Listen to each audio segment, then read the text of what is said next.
We're back, guys. Another episode, mid-August.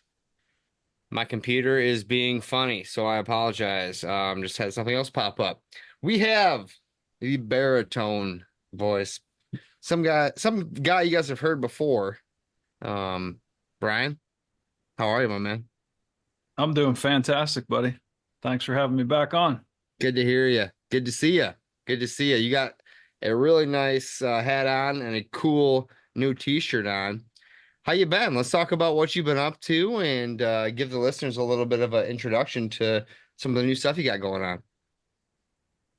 Yeah, basically just running around for my girls as always. My oldest started medical school, so that's my most crowning achievement this summer, I guess. I got her through to that, and but she gets all the credit for that. She's been busting her butt and graduated with a biology degree last spring. So she's in medical school now, kicking butt.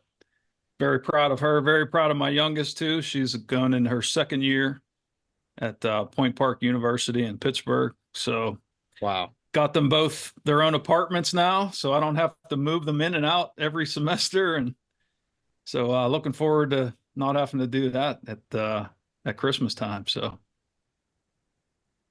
Awesome. Glad to hear your girls are doing well. They're very smart and beautiful, and I hope my girls take the same path that they did.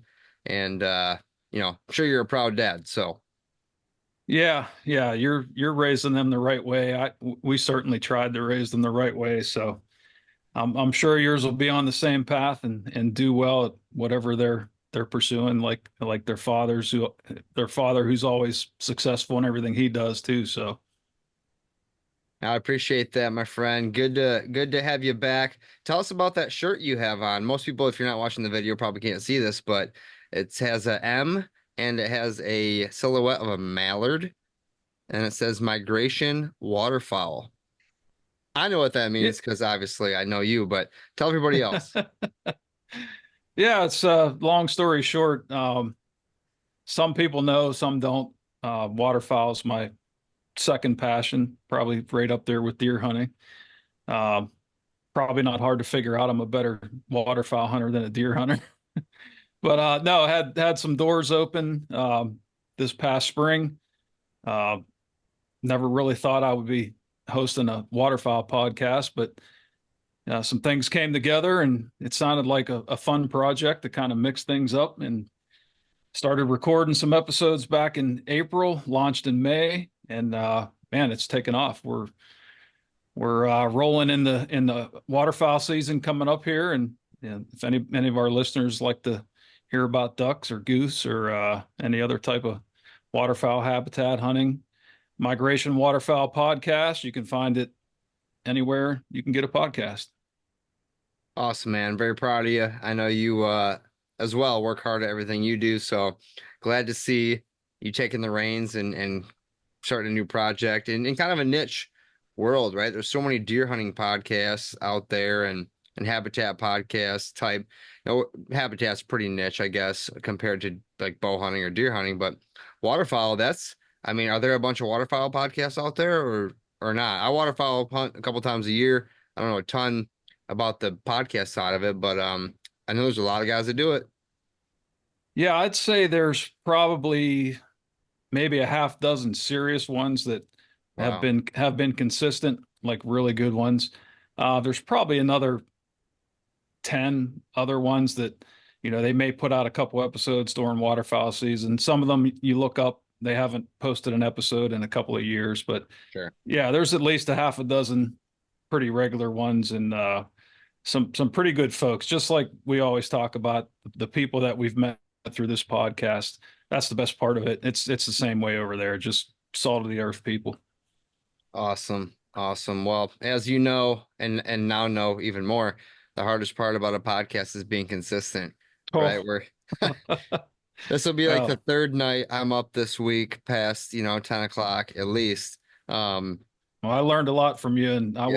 I wouldn't be doing this without the opportunity you gave me. So much appreciated. Well, I appreciate that. Anybody wants to get into waterfowl hunting, you know where to go. You'll hear again from Brian at the end of the show plugging that stuff. We have another one of my favorite guests on tonight. He's been on, shoot, man. Last time, one of the last times was in an ice shanty. That probably wasn't the last time. Um, known Yeah, I this don't guy remember for when the last time. Maybe. we've talked to him in a deer blind as well. He was in a deer blind in Missouri. Hmm. Um, we just get you on for the crazy ones. Yeah. And tonight's no Yeah. different. So, Mr. Yes. Cory Franceus, welcome back, my friend. Glad to be here, man. It's always great to see you, Jared. Brian, man, my face lit up when I saw you. I, I guess I didn't look at the invite that It was very, very last minute. It's that you were jumping we were on. doing a land plan, and it Yeah. was kind of Yeah. like, hey, just Stay on. stay on here Yeah. for a minute. Yeah, ended It's at awesome. 8:21. Yeah, it was very last minute. You know me, last minute as hell. So Dude. It was awesome No, though. thanks for the surprise. That's a very good surprise at the end of a long day, man. So it's always great to see you, man. I Thank you. love hearing how your family's doing. Obviously, I follow you guys on Facebook, stalk you on Facebook. No, uh, yeah, follow you on Facebook. I see all the good things you guys are doing together as a family. Keep that up. It's very inspiring to me. So keep that up, man. Appreciate that. Yeah, yeah, yeah. Yeah, and I think the last time we hung out officially in person, we were building a crate, which I saw is on the market. Yeah, I got a lot of people interested in buying it, but they're just for whatever reason, they're like, "Can you get a guy to move it for me?" And I'm like, "I'm trying." The guy that Yeah, moved it for me is not returning my call, but you can pick up the phone and hire a buy delivery somebody. place. Yeah, It's like I don't know. We'll that thing was see. really cool. It was very comfortable. I remember how warm that insulation made it. Yeah. That was awesome. Yep. I also Yep. remember how many bits you went through, or grinding wheels you went through making that door. Yeah, I think you Well, went through a half dozen. they were the Harbor Freight ones. If I'd have bought Home Depot ones, it probably would have been half of that. Yeah, yeah. Well, no, man, it's great to be on. It's great to see both of you. I love it. So, what do you guys want to dive into? What want to chat well, about tonight, Jared? well, people who don't know you guys, go back Okay. into the archives. Look up Brian. You guys all know Brian. Look up Cory. Cory, let's do a quick recap on you real quick. Cory, aka Doe Killer, aka Franceus. Um, real quick, and then we'll get into kind of what we've been up to the last couple of weeks. Yeah, man. So, I hunt mainly in Michigan. Been hunting since I was ever since I can remember. Bought my own farm, my first piece of property that I own, in 2018 in Jackson County, Michigan, and I went nuts on the habitat and really, honestly, listening to you, man. These podcasts inspired me to do most of the work I did. And I think you and I met because I was like one of the crazy ones out there, just kind of like posting all the stupid stuff I was doing, or all the, tree plantings and wildflowers. And I don't know, I've done a lot to the farm, and it's been a lot. It's a lot of fun. And actually just got some updated drone pictures I'd love to share with you guys. And we'll talk a little bit on how some of those drone pictures happened in a little bit here. But the farm is progressing really nicely. Man, I'm very proud of how the farm is looking. I have cover where it was an ag field before. I mean, I even have I think they're called Allegheny chinkapins, which is one of the trees I planted during one of my programs a few years ago. That's actually putting on like a few like of the mini acorn. They put on burrs. They put on like they're like uh, a dwarf chestnut type thing. All my apple trees are producing apples now that I planted in 2018, 2019, 2020. Lightly producing, but there's apples on almost every tree. So it's really cool, man, to see the progression of the farm. Um, and I think we did talk in 2018 when I first bought it and was going nuts. Um, and Yeah, man, it's just continuing to grow. I was very happy about the work that it did early on, because it's starting to pay dividends. Actually, behind me, it's the virtual pictures of one of my buddy's walls, but Yeah, right. uh, the top two here were year number 4 of hunting our property. So they weren't deer that were already tied up on a tree when we got there. I probably blew those deer out by doing all that work because I was just in there invading it. But yeah, man, a testament to the content here. applying things I learned from you guys, and getting lucky in the deer stand. My wife shot this big beautiful frame one, and I got this one. So Yeah, guys, go back in the archives. Episode 40 was the first one we had Cory on. He did more work in 1 year than most guys will do in 5 years. If you know Cory, that's just Cory. That's why I like him. He doesn't stop, kind of like Brian or I. So it's really cool, and just glad to have you back on, dude. Those are some stud deer from Michigan on a sub 80-acre parcel. Like, dude, guys Oh would yeah. be guys would be trying to buy your property even if it wasn't for sale. if it was for sale, if it was, it's not. It's Even if it wasn't for sale, but it was for sale apparently. Recently on Zillow, you could have found Cory's property for sale. yeah. When did I mean, that show up? so yesterday, I was leaving my farm. I was with my neighbor Jared McClellan. We were uh, working on his box blind, Good dude. and then I left to go home, and he was going to go drive around look for deer. Anyways, he stopped over. He's like, "Hey, dude, your farm's for sale." I'm like, "What?" He goes, "It's listed. What are you not telling me?" I said, "I'm not telling you anything." He's like, and he showed me the listing. So my farm was listed um, by a real estate agent, licensed agent, licensed broker, like legit listed. Um, uh, and it had pictures, and the pictures were beautiful pictures. The listing agent must have a drone service or something, because there was several beautiful updated drone pictures. And actually, just a few days prior, I went out with my drone and took updated pictures, and I hadn't done that in a few years. And I thought I took great pictures, but man, that was a professional drone that went up. They're good pictures. I went through the listing and screenshot them. I'm keeping the pictures. Um, so needless to say, it was a fraudulently listed by somebody. Um, Wow. and I actually kind of expected this. And the reason I expected it is I got a call a week before from another real estate agent that said, "Hey, uh, are you trying to sell your 70 acres?" And I said, "No." She's like, "Okay, I didn't think so." I received a call from somebody that said they were you. They wanted to list the property. What? They wanted us to just sell it for what I thought I should list it for, so it can sell quickly, because they needed to get rid of it. Um, and would it meet face to face? And she said, "Well, you need to do a Zoom with me, you know." And they said, "Well, no, I can't do that. Just list it." And so that's what threw her alarms off. Yeah. So then a week later, he got it through, got one past the goalie type deal, and got it listed. So Wow. Jeez. yeah. Yeah. So this morning, this is at 9 or 10 o'clock last night, that I actually got on the phone with a realtor. I texted her and I said, "Hey, answer the phone. You shouldn't have this listed." Anyway, so really, I she was very apologetic and felt stupid and taken advantage of. And I'm like, "Oh, me too, but don't worry about it." I expected it to happen. I figured it was going to happen. I wasn't going to call every realtor in the county to tell them, "Hey, don't list my property if someone tries It to list wasn't it." the same realtor that you heard from the first time. It was just another one. Okay, got it. Yeah, it was just a different realtor. So they were just targeting, like, "Hey, who would ever do it?" So anyways, she took it down this morning. We filed a police report. Who knows where it'll go? I suggested, "Hey, leave it listed and let's get a fake buyer in there." I mean, Brian be like, "Yeah, dude, let's do a sting on this Set up guy," a right? sting. Hell Yeah. yeah. Yeah, yeah.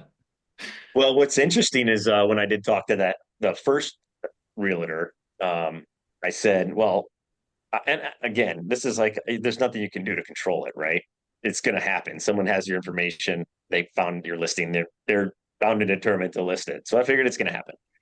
Um, but when I talked to her the first time, I said, "Well, I'm not worried about it. No one can take it from me, even if it's fraudulent and it gets all the way." She goes, "Well, actually," she goes, "Yeah, you're right in the long run." But she goes, two properties had made it through title, like the title part, like the title transfer, this year already in in a different county, but a Jeez. neighboring county, in a fraudulent sale.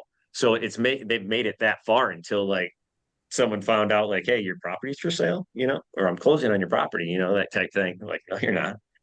So, anyways, um, the cool thing about it is I got really good pictures out of the whole deal. Um, and I found out that my property's appreciated a lot, and that makes me happy too. For sure. But it's funny because even though it's like a substantial appreciation, I'm like, I wouldn't even entertain that. You know what I mean? Like I'd entertain a price that it probably should be 10 years out from now because Mm, I'm gonna own it 10 years from now. Yeah. right. Not to mention all the work you put into it. It'd be worth what it is 10 years from now anyway. Exactly. Exactly. So yeah, man, it was very interesting though. I mean, I'm sure people have had their password taken and their Facebook hacked or something like that, right? I mean, my property was listed for sale, you know what I mean? Like fraudulently. It had been over $500,000 fraud, Wow. which is crazy. And it's interesting that the police aren't maybe are going to do more. I don't really know yet, but who knows? And Who it's knows how they probably handle it's probably from somebody overseas. That's where most of this fraud comes from. And they spoof their phone numbers and mask their emails, and it's almost impossible to do anything, unfortunately. it? Yeah, Could that's could kind that of what the actually police get detective through? said today. Huh? Like, could that actually get through? I don't know. It's like my text chain from my buddies have been blowing up today, when they found out about it and I told them everything's fine and they want more information, right? They're like, well, how do they do this? How do they do that? And I don't know how they get money out of it without having like a power of attorney to show up at closing or something, right? They'd have to have a power of attorney. So they could have somebody on this side acting as a power of attorney. Hmm. Probably I don't an know if that gives unlikely the power of possibility. attorney immunity. You know what I mean? Not immunity, but just like protects them. They're like, I don't know. I just was told to come here by Cory Franceus. Yeah. I don't know. I don't know how all that works, but all I know is I have to keep my place now, and it's not for sale anymore. But she did get a couple phone calls. She said so. You're in a pretty hot area, real estate wise, let alone deer hunting wise. And you've done great with the deer hunting side of things and the habitat side of things. So yeah, that place was selling a heartbeat. Our buddy Yeah, Drew was trying to buy it from you earlier. yeah. He still has to owe me that money for that Blanton's. He hasn't done that yet. So until that happens, we should crack that open on this podcast. He should come on this thing. Well, oh, there you go, Brian. We were just there. We were down in Kentucky, Louisville, and checked it out. Pretty Heck neat. Have yeah. you been there? Not to the Buffalo Trace one, but I've been to a couple distilleries Yeah, down there. that was my first time to go to any distillery. It was cool. Yeah, so that wraps up the fraudulent thing, man. You know, anticlimactic at the end, other than, just came up and then went back down. It's crazy. Free advertising, buddy. Free advertising. Yeah, now everybody can. Well, pictures should be mostly down, but I guess it's really nothing there that's makes me vulnerable. You know what I mean? Like Yeah, showing yeah, anything. yeah, for sure. Well, I just don't that's like pictures of my stuff up there. sorry that Yeah, happened so though. so the drone didn't catch any of those giant bucks when it was flying over. Uh, I don't have anything on camera this year that I would consider giant. There's nothing big this year. I don't even know if there's a 4-year-old Still on my early. plate. Still Yeah, early. it is still early. I got a cool ag field this year next to me that I usually don't have. So I'm I'm hopeful that'll keep me active longer. Because you're always susceptible. You're always just depending on the size of your farm. You always have to kind of rely on what your neighbors do. You Hmm. know, what their Absolutely. setup. I mean, you don't own it. Even with 100, 150 acres, you don't own a deer that day. Even that day, you don't own that deer. You know what I mean? Yep. So I think that's super important to collaborate with your neighbors. I was gonna mention that. I wanted to mention that about just collaborating with the neighbors. So man, I have a awesome relationship with a few of my neighbors that totally make my property so much funner just to be out there. And even doing habitat work in the summer, we're out there together, planning on what we're going to plant so we can kind of just make sure the deer stay between us. So I turn my 70 and my buddy's 85 and my buddy's 65. It's all basically one property. So every buck is protected that we decide it needs to be protected, and we can better achieve our doe harvest goals. And even during this time of year, man, we're collaborating on trapping nest robbers and groundhogs because they've been getting up our chestnuts and crushing, doing that. So it's really cool having that collaboration. So you're not only trying to manage your property, but you can, just have more of a collective whole, share in the neighborhood. 100%. I think actually the night we recorded your first podcast when we met, episode 40, we were at that brewery in Adrian, and I was I don't know, you swindled me into just public speaking or something. I was doing a speech there that night, and the subject was how to collaborate with your neighbors habitat wise. So it's funny you brought that up earlier this week. It just came back to me when you were telling that story there. Extremely important. It could be a whole podcast. Maybe we'll have to do that sometime.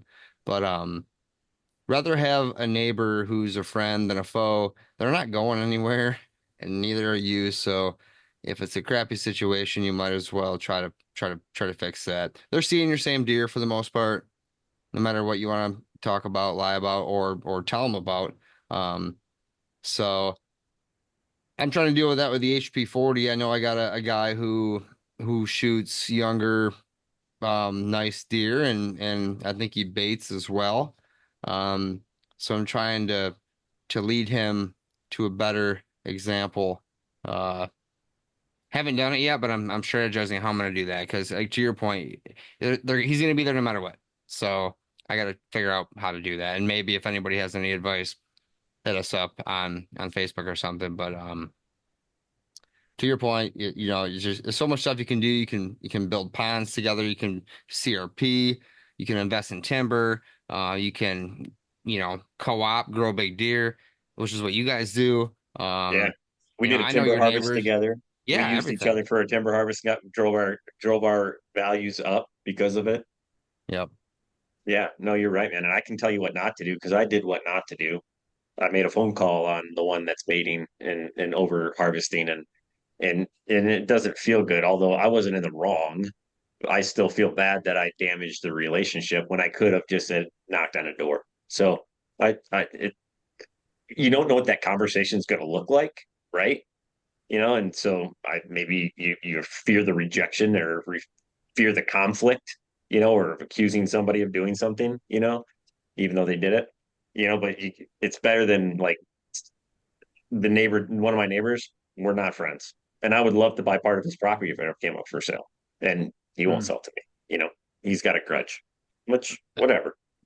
That's a great point. Yep. There's so many things that can be solved just by having a conversation with somebody. And unfortunately, it's kind of permeated all of society now. It's just like everybody just wants to, you know, and not judging what you did, Cory. I'm just saying in general, I'm guilty of it too. It's like you just don't want to take the time to go knock on the door, pick up the phone, and most times, 90% of the time, that would solve the problem. Man, I'm glad you brought that up because I've been literally thinking like, might I just let this guy bait like all year? I'm sitting here doing all this work, playing it so careful and cool, and then all of a sudden, you got the corn pile.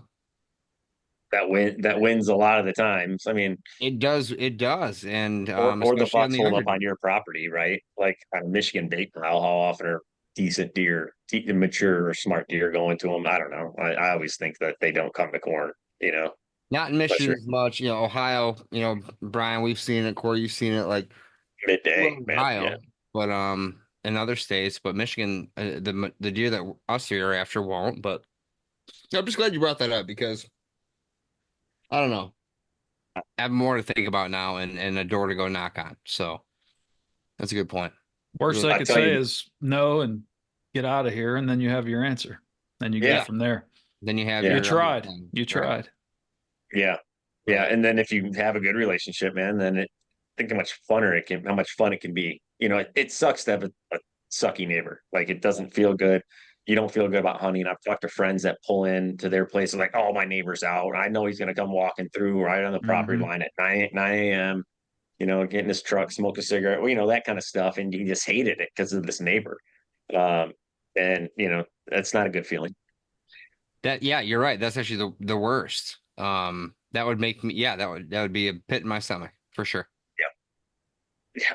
So yeah, get along with your neighbors as best you can. Well, I I was mean, gonna kind of wrap up with that, Corey, but since we covered it, we covered it. But no, that I was know. a very You good know me, point. man. I'm a little premature on a lot of things. Very good point. Very good point. What I was gonna get to was kind of the meat and potatoes of this podcast. Corey, you and I were yapping a week or two ago. And we're like, oh, I forgot to do that. Oh, I forgot to do that this year yet. Well, we still have time. So we thought we should cover, the top 10 things that you forgot about. Except it's still early enough to where you can get it done. So we're not Yeah. going to talk about this on October 1st. We're talking Right. about it now, so you still have time to go do these last minute things because we were both out doing them. Brian, you were out last weekend doing stuff over at Yeah. Al's, and in your leases, and so that's kind of the main goal. What I wanted to cover quick though, that Marco Polo app that we got going on for the Habitat Podcast Patreon. Corey got hooked up on that. Brian, I'm gonna send you the link. If you're a Patreon member, you get part of this Marco Polo group. And I didn't start it for like 4 months because I wasn't sure it was gonna be what I wanted and didn't really know if that was the direction of the Patreon. Um, but we really got some studs in there talking habitat on a high level all the time. And it's pretty neat. You got Jason, you got Herb, you got Andy, you got these guys that are just doing the same thing we're doing right now, except now we do it on a video messaging app pretty much for free every day. So it's pretty cool to be able to have the text chain, like Brian, like we have with Al and Hmm. Corey Oh and yeah. Sam and David, except it's video. So you can kind of get this done. So just side note, if you guys want more in-depth habitat content, video with nerds like us, um, the Patreon, Marco Polo is the way to go. Corey, appreciate you hopping on recently, man. It's been good, good questions, good answers, and just, I love it. Um, I wanted to plug that real quick just because it's cooler than I thought it would be, and I'm glad that we're doing it. So I urge everybody else to check that out. Yeah, I like it. It kind of feels like you're getting your little social media fix, but you get to just kind of chat with like guys that you get to know through this. It's one thing when dude, I love the Facebook page of, the Habitat chat. That's great too. But this is kind of like the next level of that because now we just kind of video chat with each other. Like I asked the Yeah. other day about if clethodim has a residual, if anybody knows. And by the end of the day, someone's like, "Hey, no, man, I looked it up. It doesn't." Um, so because I was one of the last minute things that I had to do that we were talking about. Get it, get into it. One last was I needed my clover plots were just they're not looking good. I let them kind of go for a couple of years, and so it got taken over by weeds and grasses. So I've been hitting them with cleth. So I did a follow up spray with clethodim, and then I just seeded in the vitalize oats and clover.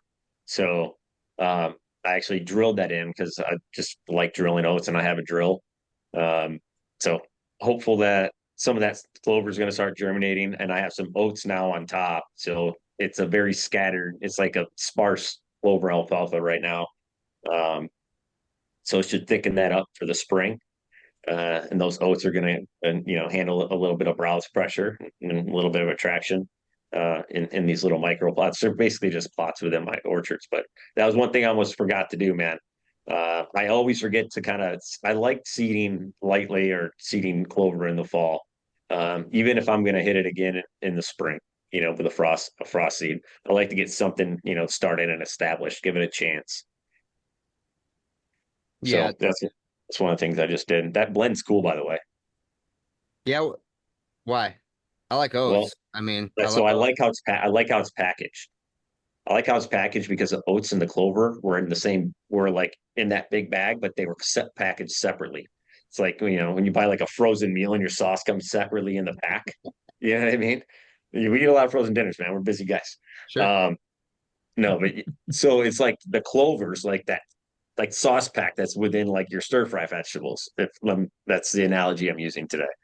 Uh, so I liked it Perfect. because one of two reasons. One, then you can kind of decide on how you want to plant them, right? Like I wanted to drill mine, and I had a big seed bin and a little seed bin, and I was worried about the oats actually going through my small seed feeder, and I don't like putting clover through the big seed feeder, so I got to put it in two separate bins, and and plant them that way. The oats look like, what kind of oats are those, man? Because they look different than the oats I've planted in the past.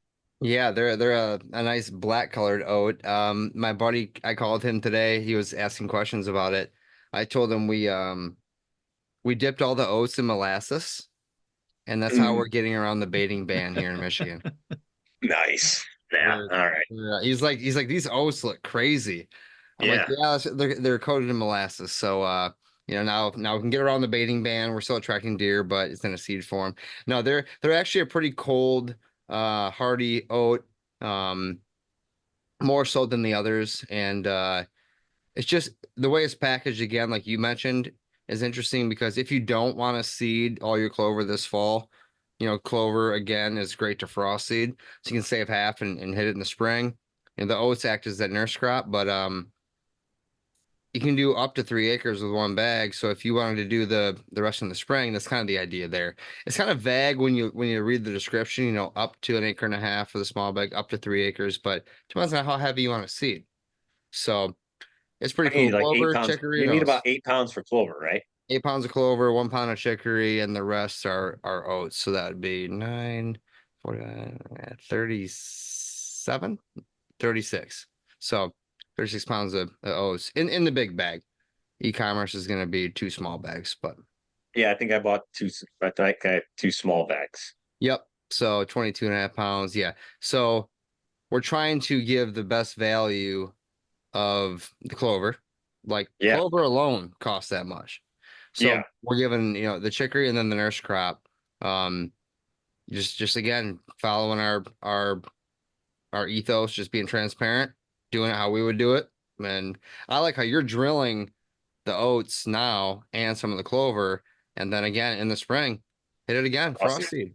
Yeah, probably frost. I'll frosty. Yeah, You're for gonna be sure. you're gonna have a carpet, dude, a carpet. Yeah, I'm looking forward to it. But Because oats have always been a fan. I've always been a fan of oats because they're like little ice cream plots. Oh yeah. Yeah, they don't last through the winter, but they're attractive up through when I'm trying to kill a deer, which is up to mid-November, for sure. yeah, And depending where you're at, it could be way later. yeah, yeah. So, Yeah, so I like that. So so that's one of those last stay minute things I okay. got in. Staying on that last minute topic, I went out there and I threw down rye today on a food plot of mine. I didn't exactly need to, but I didn't know how it would look. That plot that you and I and Jason Shubitowski carved in, Yeah, at the HP 40. I went out there today. My camera wasn't showing that there was much green, and we hadn't had much rain since after I planted 2 weeks ago. Oh man, there's germination everywhere. I'm fired up. Um, really fired up for in the woods plot. My son was out there. He put on the chest spreader. He's throwing rye around. I thought if we can add some extra rye, I'm gonna throw it in there. I brought it out here, 50 pounds. Why not? Um, yeah. so again, to Cory's point, you know, overseeding, kind of filling in those patch holes. Maybe an insurance policy. It's still early. I didn't have to do it this early. You can still do it in 2 weeks. You can still do it in 4 weeks. You can do it in 6 weeks. You do it in 8 weeks.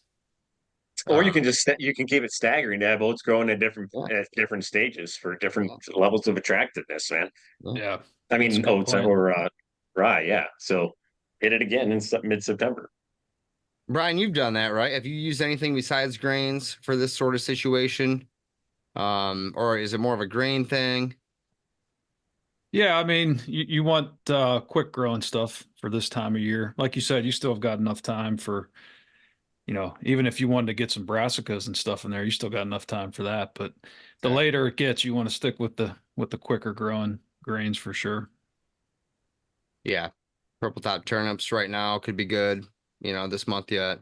So that's one thing we had on our list of things we forgot to do, but it's still early enough, so you haven't forgot. Cory, what's next? Hey, I always want to do this and I never get around to it, but I need to put some rubbing posts in the middle of my food plots. I always say I'm going to do that, for chip shot bow shots. If, I'm going to hunt them. I try not to hunt my plots a lot, but it happens because that's where the deer are. You just get excited to see them, right? Um, so yeah, I want to make some rubbing posts. So the last time I did it was I think 2021. And then I had a buck named Nubby. He was a stud deer that I could not get killed. I tried 3 times, and was very unsuccessful. But anyways, he was like this, but just he was a beautiful deer, more mass. But I put 2 of those in on a plot, and he just tore them up. Yeah, they were 2 aspens. The one was probably this big around.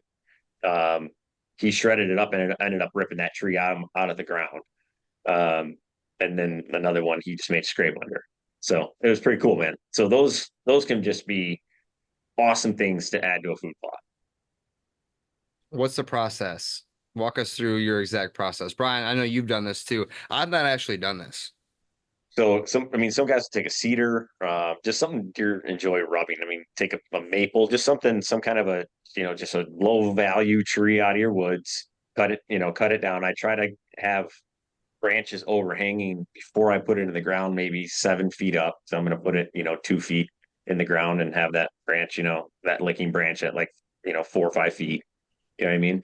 So find you a treetop, like I just said, or a big tree branch or something. Take a post hole digger or however auger, put a hole in the ground, set it like a mailbox and cover it up. Put a couple mock scrapes around it. And it's going to attract that, most bucks in that plot will end up just coming to that tree every time they're in that plot, or they'll enter that plot just to come see that tree. Are you having them rub on it too, or just scrape? Both, both. Like the year I put the aspens in, they shredded them. They just became Really? rubbing posts. And people do that with white cedar or even red cedar. Yeah. Um, make rubbing posts, just stick them in the ground. They just become a rubbing post right in the middle of your food plot. I mean, we've all seen pictures of like fence posts that look like they're shaved halfway through from just years and years of being rubbed. They're just in a location that every buck wants to put their forehead glance in on it. You know what I mean? That is not a bad thing to have at 20 yards from your tree stand saddle blind location, right? Like that's huge. Yeah, that's huge. Brian, you've done some of that, haven't you? Yeah, yeah, I've tried everything from beech trees in Ohio and Pennsylvania. They really like to scrape under beech trees, so they're pretty plentiful. They're like the perfect size. They grow well in the understory. You cut one that's 4 to 6 inches in diameter, drop it in there. Like Cory said, that's a huge tip. Killing 2 birds with 1 stone, leaving some limbs on there that you can make use for some mock scrapes. And I've seen guys build them with fence posts and then make like a T across the top and put a rope on one side and a branch on the other. It's like you said, you're just accessorizing where the deer are already coming and giving them more reason. Maybe one buck likes to use the rope, maybe another buck likes to use the oak branch. So why not give them both? Yeah, or maybe they use both and take twice as much time in your food plot and gives them Absolutely. another, instead of going to the neighbor's cornfield and getting shot, you know what I mean, right before dark. Keep them busy on your property. I think that's a Tony LaBrat, Tony LaBrat taught me that a long time ago. I learned that from him. Just, I think he calls it a playground. For sure. Just create all these things. And so those are last minute items that I'm doing. I need to up my playground game. It's not there. It's not where it should be, I just don't do it enough. So right now I have a Roundup. I have a bottle with Liberty, like a spray bottle, like a Windex bottle or whatever, full of Liberty. And I'm just going around hitting the ground underneath overhanging branches that I think should have scrapes under them or have had scrapes under them in the past to try to, you know, get the vegetation to die off. So I'm doing that. That's just a staple I have now. So hopefully I can make an extra 20 mock scrapes that maybe 5 of them end up being used. Not every mock scrape is going to be used that I make because I'm not putting TLC into every single one of them. But so yeah, that's last minute, man. More mock scrapes, and especially now these bucks are starting to hit scrapes. One of the mock scrapes I made sometime in June is already getting hit. I already put a camera on it, and it's getting regular activity. Is that right? Does Mm. too, just bucks. I've seen does and bucks in it, yeah. Okay. And they're not, they're not spending a lot of time in there. They're starting to get into the licking branch now. Well, it's a vine. starting to get into that a little bit. I think their horns are starting to harden a little bit. And our buddy Drew mentioned that the other day too, that he saw that on a picture. That was a good observation. A really good observation. Yeah, I So mean, yeah, you guys are hitting the nail on the head here. I don't normally start them this early. Not that you can't. It's just I just never did. I put 3 out at the Northern 70 on Saturday with Andy, and then I put 2 out today on the 40. Um, and the 40 was interesting though. I didn't have the right spot for him. I had one spot that was not where I'm gonna hunt, but it was an overhanging branch. It was right in the middle. I went and I broke a young oak tree off, split it in two, hung one, zip tied one oak branch down there. Obviously my deal is the oak branches with the yeah, green leaves on them. That's what I like to do. Um, and the other one was kind of too close to where I want to put the blind. I built it anyway, but I've even seen guys use like flagpole holders that you'd screw to the side of your garage from Home Depot. I got what, Cory, 50 stumps in that food plot. I could easily screw a flagpole holder to one of those 50 stumps, shove Yeah, a for sure. quarter size branch in there, tape that thing up, zip tie it up, or whatever. Maybe just sits drop, there. roll it through, screw it, Yeah, through, yeah, screw through it. yeah, and just have that going. That's huge. And I would just urge everybody to put that within 20 yards of your favorite stand location, put a camera on it. Um, yeah, that's one of my most favorite things to do. Even if you're hunting public land, even if you're listening to this going, I can't, drill into trees, go make a mock scrape. Um, Yeah, it's as good as a bait pile, right? I mean, it can yeah, be as good as a bait pile when you're hunting in the right time of year. You got to know when to hunt your scrapes, especially on public, right? yep. But yeah, It's another beacon in the woods. Um, I taught my son today how to take a leak in one. He thought that was the coolest thing he's ever done. Is that, 6 years old. He's like, wait, what do you want me to do? Why? be in the I'm like, scrape. I'm like, just do it. I'll tell you later. And then I told him all about it, and he's jacked up a Mountain Dew about it. So that's pretty cool. But yeah, I think that's huge. And I think kind of along with that, there's something else I was gonna say about that, but it's not coming to my brain, is the cameras. Pretty obvious. Get your cameras out, okay? Pretty obvious. But maybe get an extra one or two out where you might not think about putting one. Everybody's got them on their food plot. I don't necessarily put them on food plots. Mock scrapes are where I put mine. If I can get a mock scrape on the edge of a food plot where I can see the plot, that's huge to me. Doesn't always work like that because usually the sun kind of screws me, but that's kind of what I like to do. Um, but throw an extra one or two out where you might not expect. Just try it. See what happens. And that's kind of my thought there. And it could be on a piece of ground you don't hunt much, could be on a piece of public, could be on something just out of the ordinary. These bucks know what our ordinary is, so catch them off guard. And why does the new guy who sits by the road shoot the big buck? You know, why does the kid that they put by the truck shoot the big buck? You've heard plenty of those stories. There's some merit to that. Um, Brian, you were out last weekend, I believe. What were you doing? Were you putting scrapes out, cameras out, or what were you doing? Yeah, that was a quick trip, but changing camera batteries. That's one thing. And not so much right now, but right before the season, get in there and change all your batteries. Make sure your cameras are at 100% before the season starts, just to keep your scent out of there. Another thing that I was doing while I was checking cameras and changing batteries, check your tree stands. A lot of us leave ladder stands. A lot of us leave permanent stands. Those straps and those cables don't last forever. The other huge thing too, just cracking those ratchet straps loose and pull those supports away from the tree. One season you'll see the tree's already growing. You guys know this, but you'll see the tree's already grown around the ladder sticks support. Just pull that away from there just to break that tension, and then reset your ratchet straps. And that's going to do a couple things for you. You're checking the strap to make sure it's still safe. And then, if you let it go 2 or 3 seasons, you may never be able to move that ladder stick again. I've had that happen. too many times. So do that to your stands as well. Check the cables, crack the straps, loosen the ratchets, pull it away from the tree, reset it, and double check your safety lines. I hope everybody has safety lines on all their tree stands. If you don't, you still got time to put those on too. We have too many people fall every year, and there's no excuse for it. I'm just as guilty as everybody else, but as I'm getting older, I really try my best to always be connected from ground to stand and back.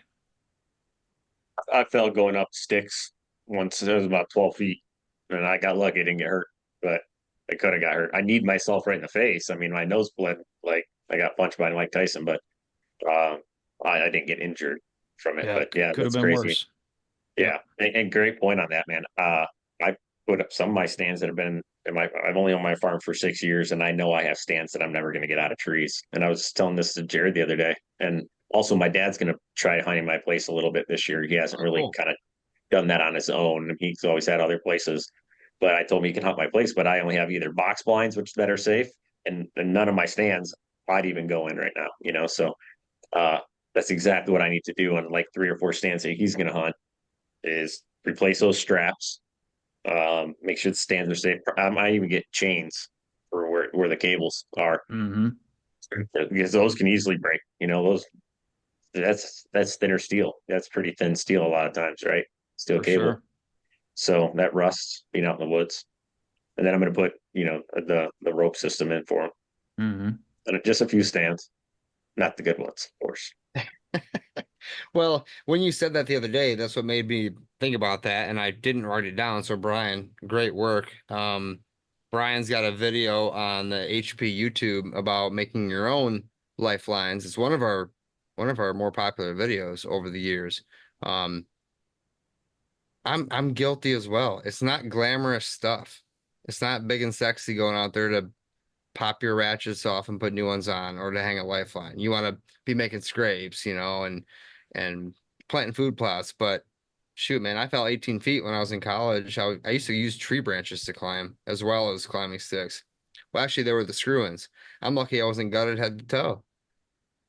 So that's 2 out of 3 of us have fallen. Brian, I don't know if I'm sure we've asked you this before, but that's 2 out of 3. So the chances are high. Put it that way, folks. You know, Yeah, knock on wood. I've been lucky. I've done some dumb stuff, believe me. I just you're the only non-dumbass apparently, but well, things just happen. lucky. Just lucky. Yep. Yeah, things happen. Yeah, Cory, you brought that up. I got to replace those straps. I'm like, man, I can think of a couple stands on a lease I have with Nick. Um, but now I'm trying to go mostly saddle now, so I don't have that on either of the properties yet. But that is something huge and probably more popular, more common than we even think. But Yeah. great, Yeah. great point And there. that's why because I saddle hunt so much now, even when I'm on my farm and I'm going to hunt a stand that a tree that already maybe even has a stand in it, I'll just get up in the sticks and just throw my platform on the backside of the tree anyways. You know what I mean? And just and hang from my saddle and not even have to stand, but use the same tree if Yep. it's in a good location. Because I'll just, obviously use the sticks that are there. But yeah, What man, no, about? Oh, go ahead. that's a great idea. That's a great point, Brian. So thanks for 100%. bringing that up. It's probably the only one that actually really matters at the end of the year. It Or, is. That's or the one the to end of make the sure you day. get home to see your family. Exactly. Absolutely. Exactly. How about your access? Who is worrying about their access? I I just went. uh I just I went. don't have anything figured out yet for either of my pieces. It's very, very um infancy access at this point, but it's probably the most important thing in my opinion. What are you guys doing? I guess I have historical access on my place and on how I use it. Problem is, new bucks. New Year's means a new buck means a new travel pattern sometimes. So last year, my only access through my swamp, which, but it's just the way my property is. I have to bite the bullet in a 100-yard stretch. Our target buck, it was a 4-year-old 8 point last year. I did right next to it, and Kim and I, we were going out to hunt him. Um, he was pretty regular, and we walked right by him. on the way out. Gig was up, and I honestly never saw him again all season. And that was early October. I believe that my property is so secure and so under pressure and so thick now that a deer will never leave, even if I walk up and swat him in the ass. Literally, I shot one 3 times and he didn't leave, or I shot him twice and he didn't leave. I'm not kidding. I'm not bragging. It sucked, but he just never. He wouldn't leave my place, even after almost like killing him through the chest, just barely missing everything. And another time in the leg because I suck. But anyways, but this buck left. Never saw him again. He may have got killed. I don't know, but I scared him off the property because I walked past him. So access is critical, man. So think about those access. You got me thinking about it. That was not on my last minute to-do list. It is now. It's on my stuff I need to do more than anything else. I'm not exactly sure where I'm gonna hunt these parcels yet. I have some good ideas, but man, clearing away the brush, cutting some branches, leaf blowing, some guys will do. That's nothing new. You guys have all heard about that stuff. My thought is more so making sure if you know the place for a year or two, is your access the best it could be? Like, can you find a different way? I was just doing a land plan last week with my friend Nate. He's got some nice deer. We're gonna walk through a creek bed in a swamp in the core of the property to hunt a stand. That's the best access. It seems stupid, but where we were, it's the smaller sacrifice of going all the way around and going through the food plot, through the big field to the far end of the field, hunt the stand. You drop down a ditch, you go up the other side, you're in the stand. Thermals are going to suck right back down to the creek. So it depends on your situation, obviously, but make sure you have clear access, maybe get an e-bike. I still haven't bought those yet. But Cory, We like where talked you're about at, that a few years ago. at ATA. We almost all you three. rode your I thought all three of us were going to leave with one that day. we rode those ones around, didn't we? Those were fun. They're awesome. I mean, I ride a pedal bike at my farm, and that makes a huge difference. Is that I don't right? have my yeah, I don't have my yeah. I haven't walked at my property unless I'm hunting with Kim or hunting with somebody else. Then we're kind of hoofing it in. But usually those aren't as serious hunts. But still, it makes a huge difference not putting a boot on your property. Even Yeah. even your access, even though you think they're great, your deer walk past them. Later in your sense there. So just do everything in your power, like you said. It's going to happen. You're going to have to walk where deer walk, but it is a really good point, man. To think about that access and how you're getting in and out. Rethink those things. How about blinds? And you guys brush in your blinds or maybe do that once really heavily, maybe once a year to rebrush in if you're cutting branches and throwing them on there. Again, nothing very sexy, just hard work cutting down trees and throwing them in front of your blind. But where we hunt, that's pretty important. Brian, you guys hunt out of a lot of blinds down at some of your spots. You guys do anything special down there? Yeah, one tip that works well, you're talking about access. If you've got an elevated blind with just, an open bottom with just some 4x4s, we've run some camo netting around it just so as you're approaching, kind of breaks up your outline. If something's standing there, you're creeping along instead of just having a wide open sight line underneath the blind. That'll help, I think, tremendously while you're sneaking in there. Because as you know, there may be a deer, on the other side of wherever you're getting into your blind, standing there watching. You don't even see them that he's there. So just little things like that to tip the scales in your favor. We've tried planting some. What the heck is that screening that Al put together? It's Sudan grass and Egyptian wheat. There's some hemp in it. Egyptian wheat. Yeah, And some Egyptian hemp. wheat and Sun hemp. hemp. Yeah. Yeah. If your blinds, it depends on how high your blinds are. You might not get it all the way up, but it's going to make it look more natural. It's kind of late to be planting that kind of stuff, but think about that for next spring. But like you said, just cut some branches down, kind of lay them in front of there. If it's a last minute thing, that's easy enough to do. Like pick some oak branches or beech that'll hold the leaves. They'll turn brown, but they'll still, provide enough to break it up. Yeah, I think especially if the closer your stand is to where you're gonna shoot the deer. If you're 10 foot off the trail or 10 foot off the food plot, I think better be brushed in heavy. Um, my thought is if you're 20 yards back, or maybe it's a little further of a poke, you can get away a little more. Maybe Hinge got a few trees in front of it, but I just think that it goes back to access, really. Hiding your access and getting in and getting out without spooking the deer. If you have topography, great. If you have a ditch, great. A lot of times we don't. So just something you could do again between now and opener. I just transplanted a bunch of miscanthus around one of my box blinds and made kind of like an island of miscanthus around it. And I'm lucky Really? enough I have a big enough backhoe that I could kind of just take a big deep scoop, and I brought a big scoop of sand, set it down, and then I brought a scoop of miscanthus and set it on top of that sand to give it kind of just like a head start because I didn't have the ground Hmm. prepped. And it's in pretty good shape. No It, kidding. it's still working pretty good. Yeah, because I moved a box blind out a little bit to get better access and visual. When we're gun hunting that plot. Um, so yeah, it kind of made it feel exposed.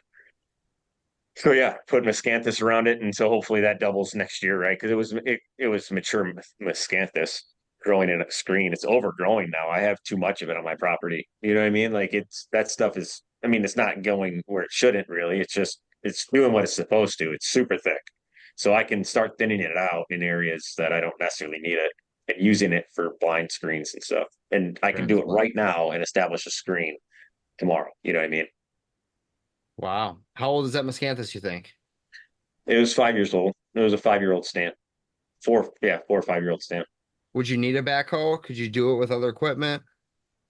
Yeah, you could do it with a shovel if you were motivated. Sure. You just want to really dig down about 8 to 10 inches or where those root balls are, or it's going to die, right? And then you just got to transplant it over. Even if you put it in a bunch of 5 gallon buckets and you had 10 5 gallon buckets sit out there, like you're still going to have screening. Hmm. You're looking to you're breaking it up. You don't need a wall, but you're going to have some kind of screening, so it doesn't have to be perfect. I like that. That's a great idea. Yeah, I'll send you a picture of that. I gotta Please find it. do. Please do. I don't own any property with a 5-year-old Santa Miscanthus anymore, but I know my friend Steve and my friend Raleigh both have some of the best Miscanthus I've ever seen, including you, Cory. And man, that stuff, I don't know how you feel about it, Cory, but like it's I don't know if effective. you can see Brian, it. you had it planted at your Sorry, 40. Yeah, yeah, so you can see it in the it's picture. another one of those controversial things, but yeah, I've used it. Never saw it be a problem. Like Cory said, he hasn't seen it be a problem. Right. Not to say that it can't happen. We don't know what's going to happen in the future, but it's effective stuff for sure. Yeah. Another good last minute tip. I'm starting to get low on them, guys. I have one good one that I'm gonna save for a minute. How about glassing? Anybody glass? I don't glass. Yeah. I wish I could. I have glassed, but I need to do more of it. I don't at this point. Does anybody glass? Yeah, I definitely do. We go for when we're, me and another neighbors out at the farm at night, at Deer 30, we jump in the car and just go for a ride. And it's interesting. It gives you a good idea of what's in the neighborhood, and you can kind of start thinking, okay, and you just kind of start doing a mental inventory, knowing the other neighbors out there, like what they would shoot and what they wouldn't. So you kind of start thinking about what your deer herd's going to even look like next year, right? You're already kind of wishing some bucks got through, but anyways, and it gets you really excited for the season because we've been seeing a couple deer at our around my place. But you also learn things because we're seeing this one a decent deer, a really good deer. Uh, I never get those deer on. I rarely, I can't remember the last time I had a deer that I see in the summer in this specific alfalfa field that I can see from my property. I'd never get those deer on my farm.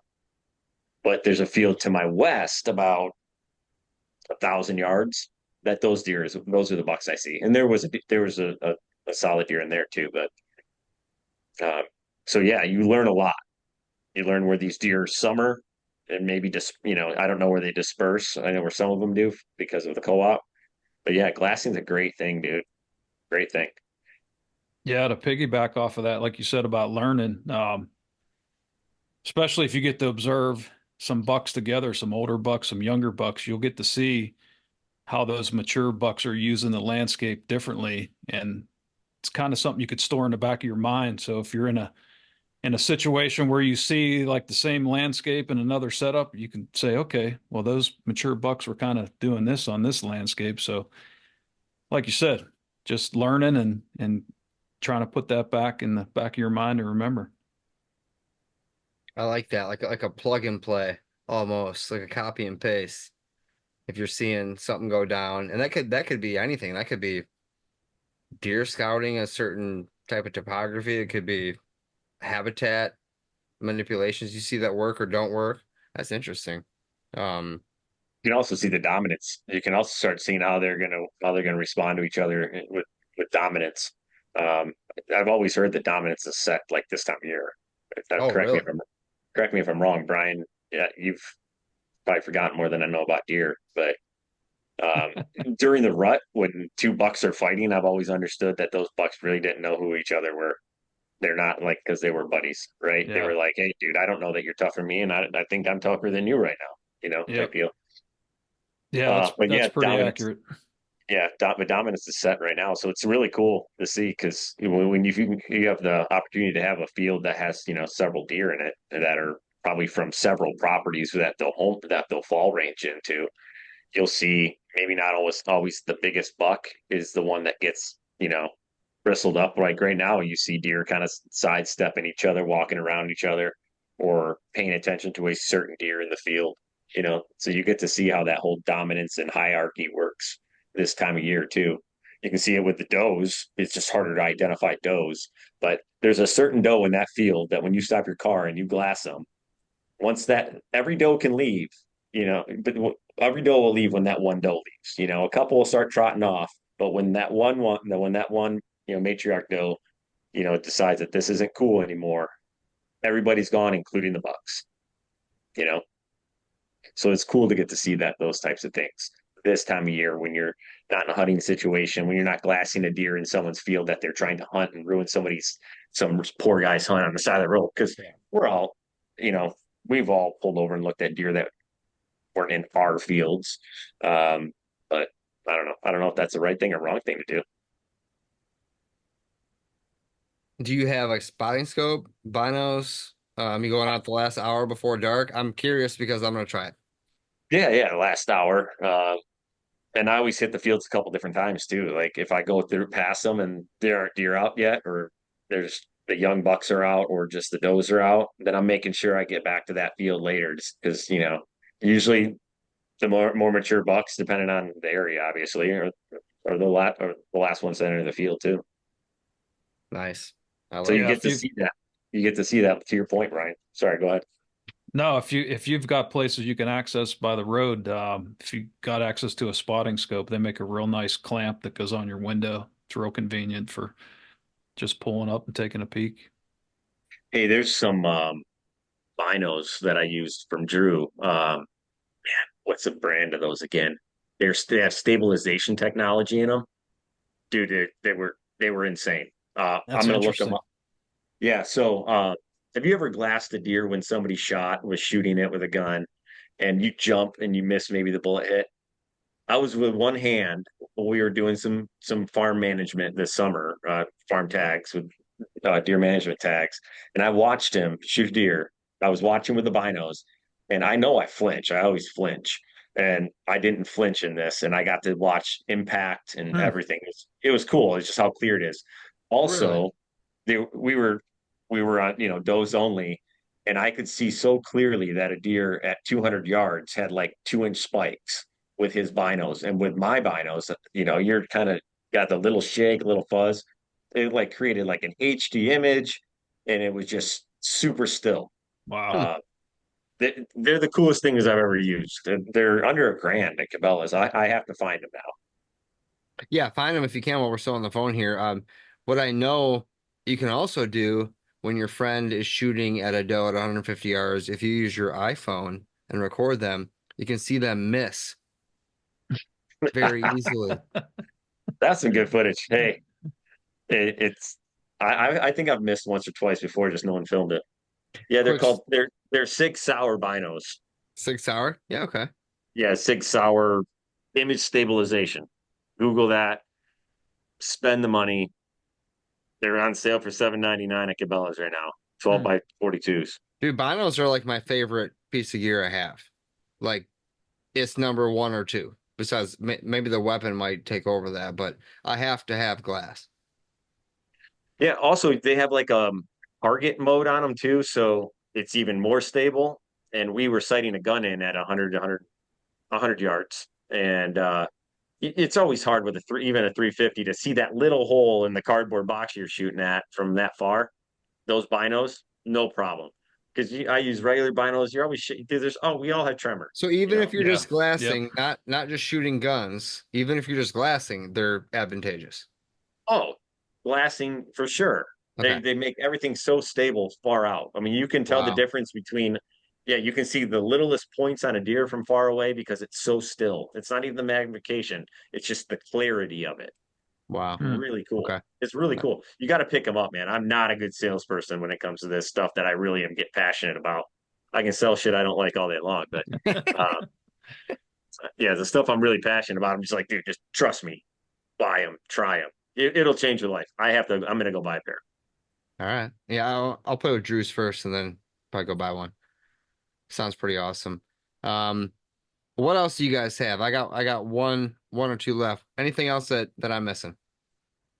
You can create some corridors last minute. If you've got an area where deer are coming through on 3 or 4 trails and you only want them to come down one, really simple to Huge. drop a couple trees.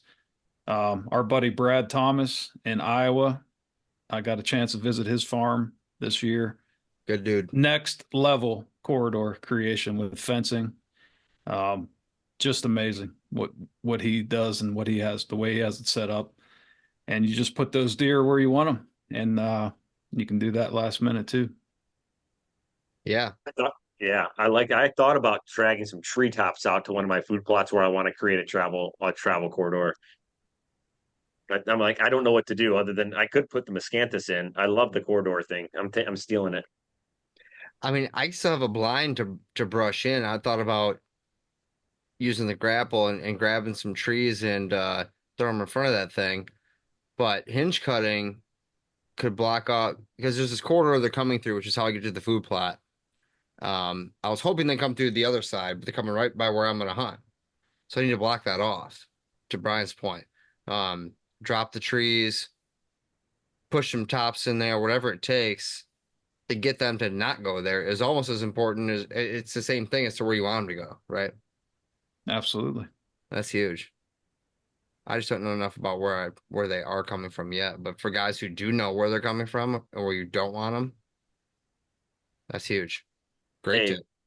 Jared, isn't your cage going to get rattled by loggers in the next 30 to 60 days? I don't know. I hope so. The loggers are wrapping up north. Um, they'll be out by the end of this month, so 2 weeks. But I assumed they weren't coming to the 40. The contract for the 40 also ends in 2 weeks. They haven't cut a tree yet. Um, they've reached out and I think they're going to try to get everything done on the 40 before October 1st ish. I'm not sure yet. It's They're gonna have he's gonna get getting a little bit of help. yeah, he hired somebody else to come in there. If it happens, I'm gonna go for it. Yeah, let him go. I'm gonna go for it. I need to cut this year, not next year or the year after. So, Put a bunch of maples on the ground well, we before they talked about that too in the wintertime, even, putting maples on, or even it might have been last year. do it now Um, too. Yeah, anytime. we just put 50 maples on the ground, you and I. But like Yeah. to the point of Brian's point, you could even, if you have a long sight distance between you and your truck, maybe, or your access route, you could drop a few trees, go walk through there, drop 20 random trees, take half hour, maybe, and all of a sudden you have shorter sight distances, right? Yep. Um, junk trees, do it with junk trees, some maples, you know, some beech. You could make a property as a whole, you can make 40 acres as a whole thicker with a half day of work and a couple chainsaw blades or some sharpening tools and a couple tanks of gas. Yeah, just like I did, I put in all those switch screens right away to try to get that thickened up. You could do the same thing with woods, except for just drop some trees in a line every 50 to 100, every 100 yards. I have Make a to. line. There's no room to plant switch. There's no sunlight, right? So to your point, Right. No, but it's like it's the that's how same you do thing. that. Yeah, Yeah. same concept. I mean, hopefully you have loggers to come in there and Mhm. you know what know where your trails are going to be. Depends on how they skid things out, where your sight lines are, but you're going to have tops in there. He's leaving the tops, right? Yeah, yeah. Up north, they broke down the tops for scragwood, they call it, for more value. So if there's a top and there's some usable logs in that top, even if they're smaller around, they'll cut that down. But what I'm getting at is the top doesn't sit up 20 foot in the air anymore or 15 Yeah. foot in the air anymore. It lays on I, the ground flat. I prefer them to sit up and break down over time and be a wall of cover or a piece of structure. My 15 acres, that second to last buck I shot out there died in one of the tops where his bed was. Like, I'd rather have them up in the air. So if these guys are going to log before October 1st, tops everywhere, mess, there's going to be trails. I'm going to hit them with rye and oats right at the end, clover. They just have a maze of side cover, freshly cut side cover with leaves on the tree still. Maples, that's food. Yeah, you get me all fired up. Hopefully it happens. That would throw a wrench in some things, but it'd be a good wrench. It'd be a welcoming wrench. If that makes any sense at all. yeah, I know it sounds exciting in the way you just put that. So Just I guess I'm an optimist when I look at things. So I'm seeing the potential in what it could be by making a complete shit bomb mess of a forest. it's going to be beautiful. Absolutely, it will. Wait till you guys see the 70, man. You guys are gonna love it. It's insane. I can't wait to go down there. Am I hunting that? I get the best blind opening. No, I'm kidding. Love it. Love both you guys to be there. No, I know, but I Come can't wait to on. see I can't wait to see pictures of it, man. Obviously I won't step on it probably until the winter, till ice Yeah, camp. ice camp. I mean, I wouldn't leave your farms either to come up north, but if you do, Well, and no, Brian man. wants to leave, come up. But yeah, I'd come up there in a heartbeat, but I'm not going to step foot on your food plot during the season unless you're like, hey, let's go blow the deer out of the woods. sure. Well, yeah, I know what you're saying. And a little food plot update there. The logger did say that I already have germination from Friday and Saturday. So we're rolling. Things are good. Um, Brian, I told you this right before we got on. I was coming up out of the belly of the beast Friday night at like 8:30. I worked late, getting one plot in while it was starting to rain. And I jumped a stud buck. Didn't jump him. They were feeding him, and two or three does were already out in the plot. And shoot, man, I'm so fired up for that property already just to see that deer. You know, the potential is huge, and man, I just that Northern Michigan's tough, soil shit, not a lot of deer, pressure's huge. So to be able to see that already, just you do what you're doing is right, but when you continue to see it, it just builds confidence and builds excitement. So I'm really fired up. Um, Heck yeah, man. so I'm almost It's more excited to coming. hunt that, you know. That's Northern Michigan. That's tough. But you guys, last thing I have before I let you go, thanks so much for your time. Brian, this is yours. What are we missing? What do you do before season every year? Man. Involves maybe somebody at home. You always put out the PSA. Oh, heck yeah, man. I mean, I think that would have gone unsaid, but I guess I got to say it. Yeah. If you're, make sure you take care of your significant other. Spend some time with her or him, or I don't know. We have to be politically correct, or it, they, They, whatever. Him, whatever the pronouns are, spend time with them, do something nice for them, keep them happy, because yeah, the grind's coming, man. The grind's coming, and time to cash in those favors and things. So make sure you get a couple of credits on your side before that starts. we're Yeah. starting tomorrow. We have a date night tomorrow. She wants to go see the whatever the new Deadpool movie. So There Oh, you go. you guys are always great about that. He always has the Facebook PSA every year. I'm like, yeah, man. Yep. That's huge. That's And probably one of the it most important ones we talked about. it's only good till about the first week of November. Then True. you start to lose your credits. Got to rebuild yeah, them. yeah. Then you got to do IOUs and all that kind of Yep. stuff. And Yep. yeah, oh, Layaway. yeah, I gotta get a layaway. Yeah, because if he's not, if your target buck's not down yet, it's November 5th, and you're starting to feel the pressure at home. Hmm. Yeah, I don't know about you guys, but like my hunting season doesn't end till the state says I can't hunt anymore. Maybe it's not as hot and heavy, but it's still if I have a free opportunity. Usually my tags aren't all filled, so I'm going. yeah. So that's Oh that's yeah. that's a great point. Smoosh your wife up, whatever you have to do. Get that calendar filled out ahead of time. My calendar's filled.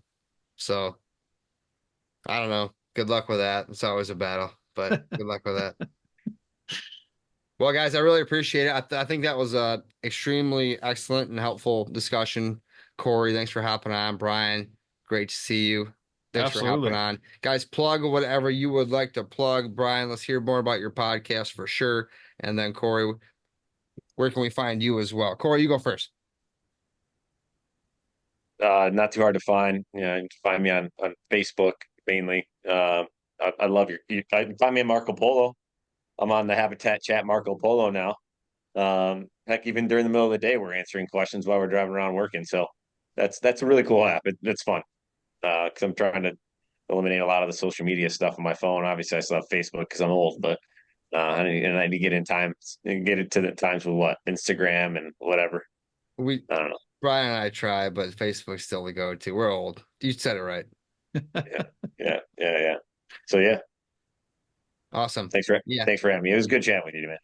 always, brother. Appreciate you. Yeah, you'll see more Cory and the Habitat podcast. I'm gonna keep bugging him as well. So you'll hear more from him. Brian, tell us about your podcast one more time. Yeah, just first of all, thanks for having me on. This was a great one to come back. Love talking to Cory and good catching up with him. Hopefully, we'll be able to do something in person. It's been a while. But yeah, any waterfowl nuts out there? I'm on Facebook, Instagram. My daughter's going to school for multimedia, which is kind of like digital marketing, photography, all that social media stuff. She's got me doing TikTok, which I still don't really understand, but one of my videos got like 8,000 views. I'm like, that must be good. At Migration Waterfowl, everything's the same across all the platforms. We're on all the podcast platforms. YouTube channel at Migration Waterfowl, pretty easy to find. We've had some cool guests on and just enjoying it. Awesome. Well, we won't see the end of Brian either. That's for sure. So, guys, thanks for tuning in once again. Get out there, get your stuff done, and good luck this fall. We'll be back. See ya. Good night.